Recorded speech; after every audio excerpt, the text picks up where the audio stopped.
رمضان کے اس مبارک مہینے میں افطاری کے حوالے سے آپ لوگوں کو مختلف پائیں گے۔ کوئی تو انتظار کرتا ہے کہ ستارہ نظر آئے گا تب افطار کریں گے، اور کوئی کہتا ہے کہ سورج غروب ہونے کے بعد بھی چند منٹ کی احتیاط ضروری ہے، اور کوئی غروب شمس کے ساتھ ہی افطار کرنے کی بات کرتا ہے۔ آئیے ہم نبی کریم صلی اللہ علیہ وسلم کی حدیث سنتے ہیں اور اللہ سے یہ دعا کرتے ہیں کہ خالق و مالک ہمیں پیارے نبی صلی اللہ علیہ وسلم کی احادیث سن کر ان پر ویسے ہی عمل کی توفیق عطا فرمائے۔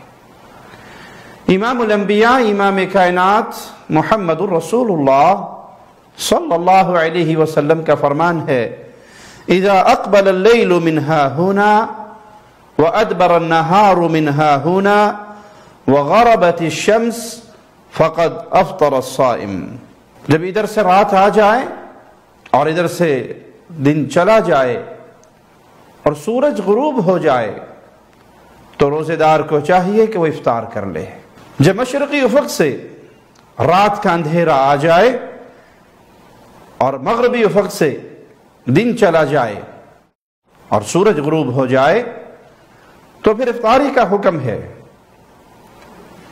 نبی کریم صلی اللہ علیہ وسلم کی کسی صحیح حدیث سے نہ تو سورج کے غروب ہونے کے بعد 5 منٹ یا چند منٹ کی احتیاط کا درس ملتا ہے، اور نہ ہی ستارے کے انتظار کے لیے امام الانبیاء علیہ السلام کا کوئی فرمان ہے۔ تو جو ہی یہ یقین ہو جائے کہ اب سورج غروب ہو گیا ہے تو اہل ایمان کو، اہل اسلام کو، اہل توحید کو اپنا روزہ افطار کر لینا چاہیے۔ سیدنا سہل بن سعد رضی اللہ عنہ وارضاہ سے روایت ہے کہ نبی کریم صلی اللہ علیہ وسلم نے فرمایا، لا یزال الناس بخیر، اس وقت تک لوگوں کے اندر خیر، بھلائی، برکت باقی رہے گی، لوگ خیر پر باقی رہیں گے، ما عجل الفطر، جب تک افطاری میں جلدی کرتے رہیں گے۔ لوگوں کے اندر خیر باقی رہے گی جب تک افطاری میں جلدی کریں گے۔ احتیاط کا نہیں کہا کہ 5 منٹ بعد یا ستارہ نکلنے کا انتظار کرو یا اندھیرا خوب پھیل جائے، سیاہی اچھی طرح پھیل جائے، اس کا انتظار کرو۔ فرمایا اس وقت تک لوگوں کے اندر خیر اور بھلائی باقی رہے گی جب تک افطاری میں جلدی کریں گے۔ ابو ہریرہ رضی اللہ عنہ وارضاہ سے روایت ہے کہ نبی کریم صلی اللہ علیہ وسلم نے فرمایا، احب عبادی الی اعجلہم فطرا، حدیث قدسی بیان کی پیارے نبی صلی اللہ علیہ وسلم نے کہ مالک فرماتا ہے، میرے محبوب بندے کون ہیں جو افطاری میں جلدی کرتے ہیں، اللہ کو بھی وہ پسند ہیں۔ رسول اللہ صلی اللہ علیہ وسلم نے بھی یہی حکم دیا اور یہی لوگوں کو بیان کیا کہ خیر باقی رہے گی، بھلائی باقی رہے گی جب تک لوگ افطاری میں جلدی کریں گے۔ اور حدیث قدسی میں مالک نے بھی یہی فرمایا، مجھے جو محبوب ہیں اپنے بندے وہ ہیں جو افطاری میں جلدی کرتے ہیں۔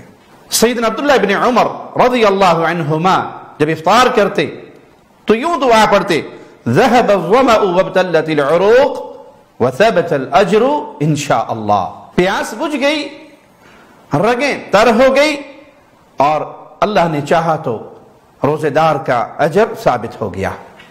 تو یہ دعا یاد کیجئے اور افطار کرنے کے بعد یہ دعا پڑھیں۔ افطار کرتے ہوئے بسم اللہ پڑھیں، اور رسول اللہ صلی اللہ علیہ وسلم کی سنت یہ ہے کہ آپ کھجور سے افطاری کرتے، کھجور میسر نہ ہو تو پھر پانی سے یا جو چیز میسر ہو اس چیز سے روزہ افطار کر لیں۔ اللہ سے دعا ہے اللہ ہماری ان محنتوں کو قبول فرمائے، صیام و قیام کو اپنی جناب میں قبول فرمائے، اور یہ رمضان کا مبارک مہینہ ہمارے گناہوں کا کفارہ بن جائے۔ اقول قولی ھذا واستغفر اللہ لی ولکم ولسائر المسلمین۔ شب گریزاں ہوگی آخر جلوائے خورشید سے، یہ چمن معمور ہوگا نغمائے توحید